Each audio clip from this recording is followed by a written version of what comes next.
Hai,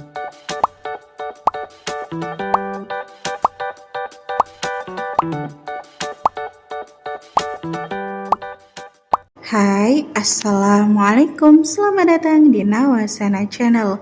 Hari ini saya akan melanjutkan membacakan novel yang berjudul Terpaksa Menikahi Bad Boy Season 2 Bab 50. Jangan lupa di like, komen, dan subscribe ya. Selamat menikmati. Hampir seminggu Arsy seperti buronan menghindari panggilan telepon dari Juan.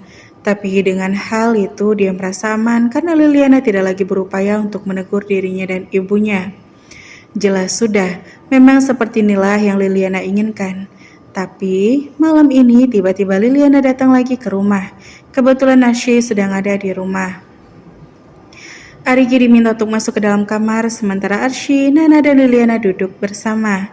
Ada segelas teh dan 2 toples kue disuguhkan, walaupun Liliana tak akan sudi menyentuhnya. Juan sang papanya dijadwalkan akan tiba besok sore. Apa kamu sudah tahu itu? Liliana memulai obrolan yang sangat kaku dan tegang itu. Nana melirik ke arah Arsy. Arsy tak menjawab. Selama seminggu ini Arsy sudah mematikan ponselnya. Sudah gak dapat kabar apa-apa lagi dari Nak Juan. Sudah gak ada komunikasi lagi kok sama Nak Juan. Nana menjawab untuk meyakinkan Liliana. Tapi Juan suka curi-curi waktu buat nelpon kamu lewat nomor teman-teman ya kan? Tuduh Liliana. Sudah enggak lagi. Kami gak ada komunikasi apa-apa lagi beberapa hari terakhir ini. Jawab Arsy dengan jujur. Liliana harap itu benar. Terima kasih ya, ucap Liliana. Ucapan terima kasih Liliana bukanlah sebuah apresiasi yang membanggakan. Tapi ucapan terima kasih itu adalah ucapan terima kasih karena Arsy mau menuruti kemauannya menjaga jarak dengan Juan. Liliana mengeluarkan sesuatu dalam tas mahalnya. Selembar kertas berharga dengan nominal uang menggiurkan. Di mana di dalamnya tertera nama Arsy juga sebagai pemilik baru cek itu. Memiliki kuasa untuk mencairkan kertas bernilai ratusan juta itu. Saya minta nomor rekening kamu. Kamu gak mau kasih. So, simpanlah ini. Kamu bisa mencairkannya kapan saja. Kalian bisa gunakan uangnya buat merenovasi rumah ini. Biar lebih luas, biar lebih nyaman. Gak usah sungkan. Ini apresiasi saya buat sikap kamu. Arsy sama sekali tidak senang disodari cek ratusan juta itu. Justru Arsy merasa semakin terhina. Maaf tante, tolong ambil lagi ceknya. Saya gak akan pernah menerima imbalan apapun. Saya melakukan ini murni karena saya menyadari betapa jauhnya kasta di antara kami dan Anda. Bukan demi uang, saya melakukan ini dengan kesadaran penuh, bukan demi iming-iming. Jadi, tolong tarik lagi cek itu. Urusan di antara saya dan Tante selesai, gak akan diperpanjang lagi. Arsy menolak dengan tegas. Nana setuju dengan Arsy. Nana bangga dengan keputusan Arsy. Yakin? Atau jumlahnya masih kurang? Nanggung, mau saya tambah. Liliana malah menantang Arsy. Berapapun jumlahnya saya gak akan terima. Arsy menegaskan sekali lagi. Liliana melirik ke arah Nana. Barangkali ibu kamu membutuhkannya? Tanya Liliana. Enggak, kami sudah merasa cukup dengan apa yang kami miliki ini. Liliana pun sempat keheranan karena Arsy menolak tawaran uang darinya. Padahal Arsy bisa saja menerima uang itu untuk kesenangannya. Bahkan ditambah nominalnya pun Arsy tetap menolak. Lalu apa yang bisa saya kasih ke kamu? Jujur aja, sikap kamu menjauhi Juan adalah hal yang sangat berarti buat saya. Saya gak kasih imbalan buat kamu. Kata Liliana terus mendesak Arsy untuk menerima imbalan. Gak perlu kasih apa-apa ke saya. Tapi saya minta satu aja. Katakan saja. Jangan lagi menyeret mendiang ayah saya.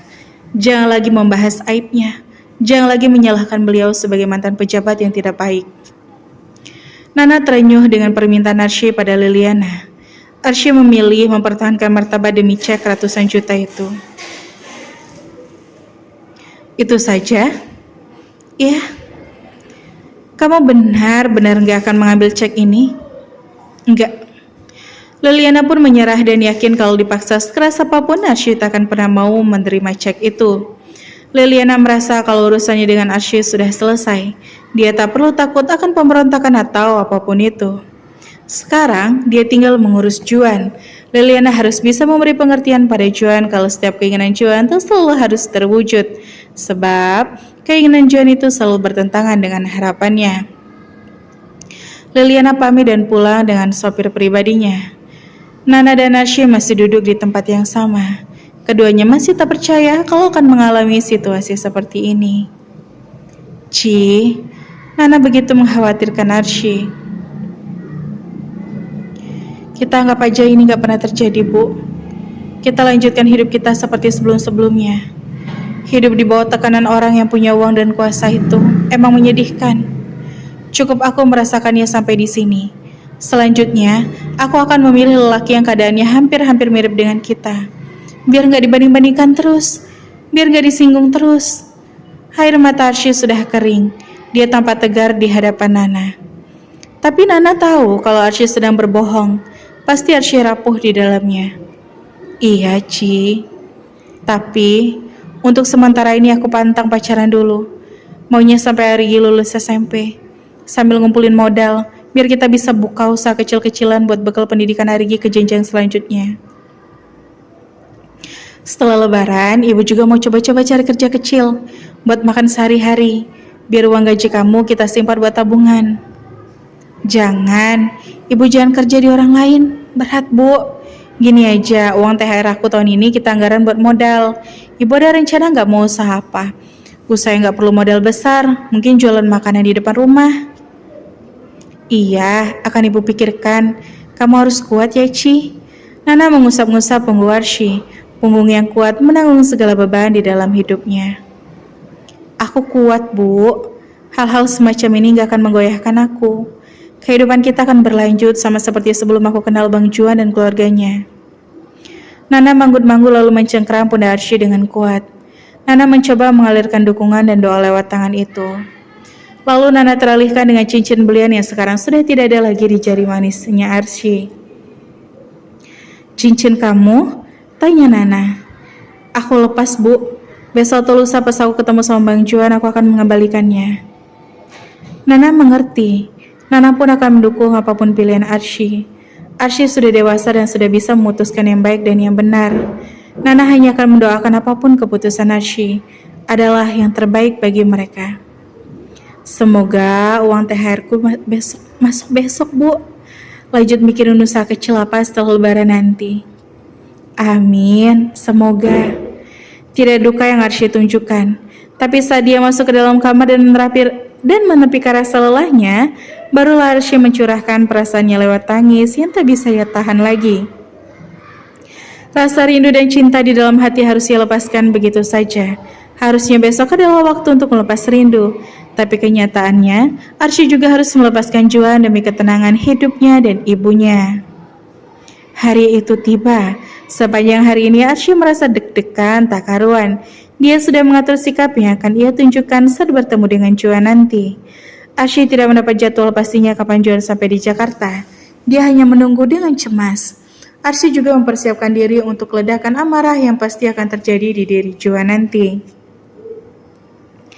Cek, THR udah cair, guys. Salah satu rekan kerja Arsy memberi kabar baik, tapi Arsy tidak sesenang orang lain sebab ada yang lebih menyita perasaannya selain THR cair itu. OTW cek, iya, bener udah masuk. Yeay, OTW beli baju baru dong. Iya, udah ada notifikasi masuk. Yes, bisa traktir ibuku beli gamis baru nih. Teman-teman Arsy bersuka cita. Mereka larut dalam rasa bahagia karena mendapat tunjangan dari perusahaan. Tapi tidak dengan Arsy. Arsy tidak bisa berbaur dengan kesenangan teman-temannya. Ci, uangnya mau kamu bawa belanja kemana? Jalan bareng yuk, besok kan kita shift pagi. Pulang kerja kita bisa langsung belanja-belanja. Ajak Karina rekan sesama kasir.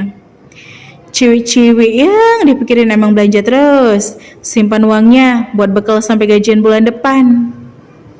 Gajian kan bentar lagi, jadi masih ada cadangan cari duit THR ini habis gimana, Ci? Lihat besok aja, rencananya aku emang mau nyari baju buat adik aku.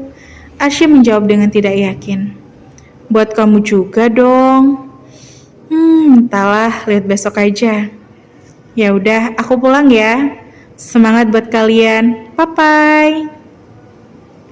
Pergantian shift sudah terjadi. Arsy melanjutkan pekerjaan sampai jam 10 malam nanti. Selama bekerja, Arsy hampir tak bisa konsentrasi. Walau menyangkal sebenarnya Arsy menunggu kehadiran Juan agar mereka segera bicara dan menuntaskan masalah. 1 jam, 2 jam, azan maghrib sudah berkumandang. 3 jam sampai azan isya juga sudah bergema. Belum ada tanda-tanda kemunculan Juan. Padahal kabar terakhir yang Arsy dengar dari Hanif, Juan dijadwalkan sampai jam 5 sore di Bandara Soekarno-Hatta. Apa Bang Juan udah menganggap ini selesai? Batin Arsy dan sungguh konsentrasinya menjadi buyar. Hei mbak, malah bengong, ini saya mau bayar. Tegur seorang konsumen yang sudah menunggu di hadapan Arsy. Oh iya, maaf kak. Arsy tersadar lalu segera melanjutkan pekerjaannya. Hampir 8 jam full bekerja, Arsy tak bisa fokus dengan pekerjaannya. Yang ada di pikirannya hanyalah Juan. Dia tak bisa mengingkiri hal itu. Dan akhirnya jelang jam kerja berakhir. Grung. Suara motor itu. Sebagian orang di dalam toko tidak mendengarnya. Tapi Arsy langsung menoleh sebab hatinya merasa kalau Juan sudah datang pada akhirnya. Arsy menoleh ke halaman parkir dan benar saja. Ada Juan di sana. Walau tidak berhadapan, tapi Arsy merasa Juan datang dengan suasana hati yang sama buruknya dengan suasana hati Arsy sendiri. Wah, yang pacarnya udah pulang dari Kanada. Siap-siap temu kangen nih. Goda kepala toko Arsy yang juga melihat kedatangan Juan. Arsy justru tidak begitu siap dengan pertemuan yang kali ini. Rindu memang rindu. Tapi ini akan jadi pertemuan terakhir mereka sebagai sepasang kekasih. Juan tidak masuk ke dalam toko. Juan memutuskan untuk menunggu saja. Di balik visor helmnya, Juan menatap lurus ke objek yang ia lihat di dalam toko. Sosok perempuan yang sangat ia sayangi. Sosok perempuan yang ingin ia perjuangkan. Arsy tampak lelah tapi dia terbiasa.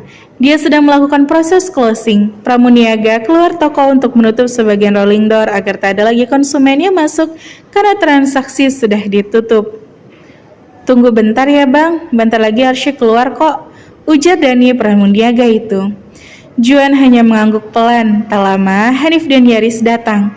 Entah untuk apa mereka datang. Bro, sapa keduanya. Juan membuka helmnya lalu saling menyapa dengan Hanif dan Yaris yang datang dengan satu motor. Gimana? Sehat? Puasa lancar? Tanya Hanif.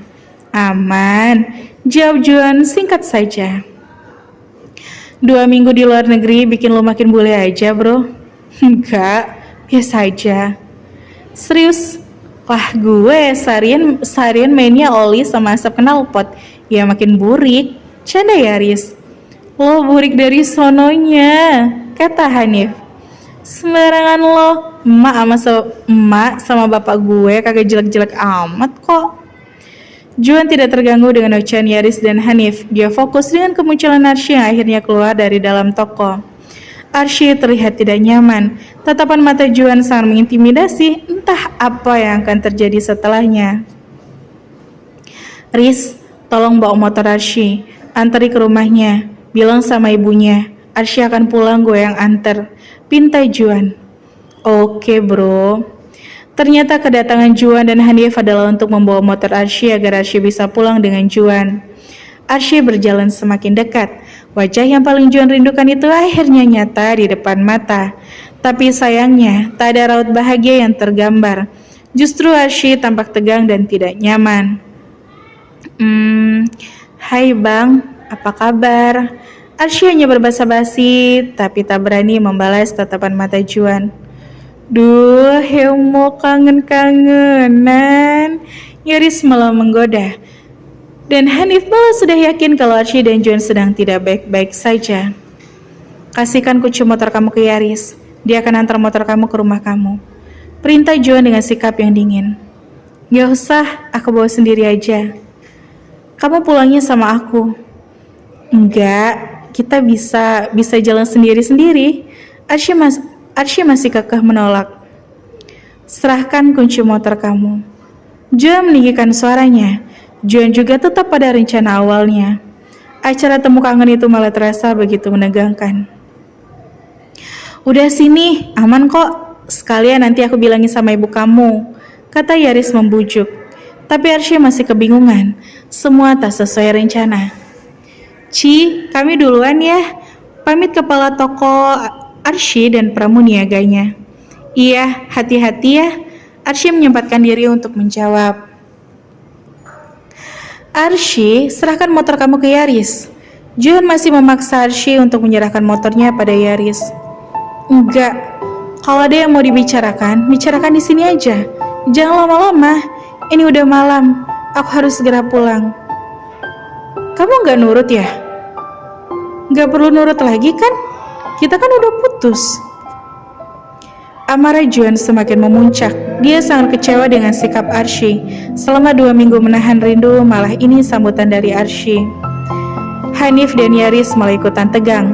Mereka saling memberi kode satu sama lain kalau situasi di antara Juan dan Arsy memang sedang tidak baik-baik saja. Kita jalan sendiri-sendiri aja. Nggak diantar juga nggak apa-apa. Aku bisa pulang sendirian. Lanjut Arsy. Tatapan mata makin tajam, makin menusuk, sehingga Arsy semakin segan untuk membalas tatapan mata itu. Pulang sendiri, sambil diawasi sama orang itu. Juan menoleh ke belakang dan di seberang jalan ada mobil Rafa standby. Bahkan Arsy tidak tahu dan baru menyadarinya. Nah, itu dia bro. Itu mobil bocah yang ganggu Arsy waktu itu. Hanif pun menyadarinya. Arsy malah semakin tak bisa lepas dari tuntutan Juan. Kenapa Rafa tiba-tiba muncul? Terkesan seolah Rafa selalu mengawasi Arsy setiap pulang shift malam. Perlu kita amanin? Tanya Yaris sambil menyingsi lengan bajunya. Jangan, dia itu nggak pernah ganggu aku kok. Kayaknya lagi kebetulan aja ada di sini. Cegah Arsy. Ya udah, kamu nurut aja sama Juan Arsy. Sini motor kamu. Kamu pulangnya sama Juan. Cuma itu kok permintaan Juan, kata Yaris. Arsy tahu kalau upayanya untuk mempertahankan pendiriannya akan sangat sia-sia. Akhirnya Arsy mengalah lalu menyerahkan kunci motor pada Yaris. Nah, gitu dong. Yaris pun segera mengamankan motor Arsy. Hanif juga kembali pada tunggangannya. Bro, kami cabut ya. Oke. Hanif dan Yaris sudah pamit. Sebelumnya mereka menghampiri mobil Rafa lalu menggebrak memberi peringatan agar sebaiknya Rafa nyah dari sana dan tidak mengganggu pertemuan Arsy dan Juan. Arsy awalnya cemas, tapi akhirnya Rafa menyerah dan pergi. Aku kangen sama kamu Arsy, tegas Juan, tidak dengan nada yang lembut, tapi itu adalah gambaran betapa Juan merindukan Arsy dengan sangat menggebu-gebu. Aku juga kangen banget sama Bang Juan, sahut Arsy tapi hanya di dalam hati saja. Kita gak bisa kemana-mana dulu, aku harus pulang. Arsy terkesan cuek dan tidak merespon ungkapan rasa rindu Juan. Kenapa kamu membuat keputusan secara sepihak? Juan mulai menuntut lagi. Karena aku ngerasa kalau hubungan kita gak akan berjalan baik. Hubungan tanpa restu orang tua itu gak akan pernah berjalan baik. Arsy tetap menundukkan wajah. Ini belum apa-apa. Kamu udah nyerah gitu aja. Walaupun belum apa-apa, tapi mama papa kamu udah jelas gak akan pernah bisa nerima aku. Buat apa kita bikin ini berlarut-larut? Toh, pada akhirnya kita gak akan pernah bisa mendapatkan restu mereka. Kali ini Arsy mengangkat wajahnya dan melempar sorot matanya pada Juan. Tapi aku akan terus memperjuangkannya, tegas Juan. Maksudnya? Aku gak akan menyerah. Aku akan memperjuangkan kamu. Aku akan memperjuangkan hubungan kita. Arsy tidak tahu kalau Juan akan seyakin itu. Mungkin itulah jawaban atas doa-doa Juan selama ini. Mempertahankan dan memperjuangkan Arsy adalah yang paling diyakini di dalam hatinya saat ini. Tapi, masalahnya, apakah Arsy mau untuk diperjuangkan? Sementara kemarin malam dia sudah berjanji pada Liliana untuk merelakan Juan. Arsy diam, tidak menjahut kesungguhan hati Juan. Dengan ataupun tanpa restu mereka, aku akan menikahi kamu setelah lebaran nanti. Persiapkan diri kamu. Arsy tetap bergeming. Dia tak tahu harus menjawab apa. Dia kira masalah akan selesai, tapi keteguhan hati Juan mengacau rencana Arsy. Dan bersembung sampai bertemu di bab selanjutnya ya. Gimana ya jawaban Arsy? Apakah ia akan tetap menerima Juan? Apakah hubungan mereka akan berlanjut sampai ke jenjang pernikahan? Ditunggu ya sampai bab selanjutnya dan bye-bye.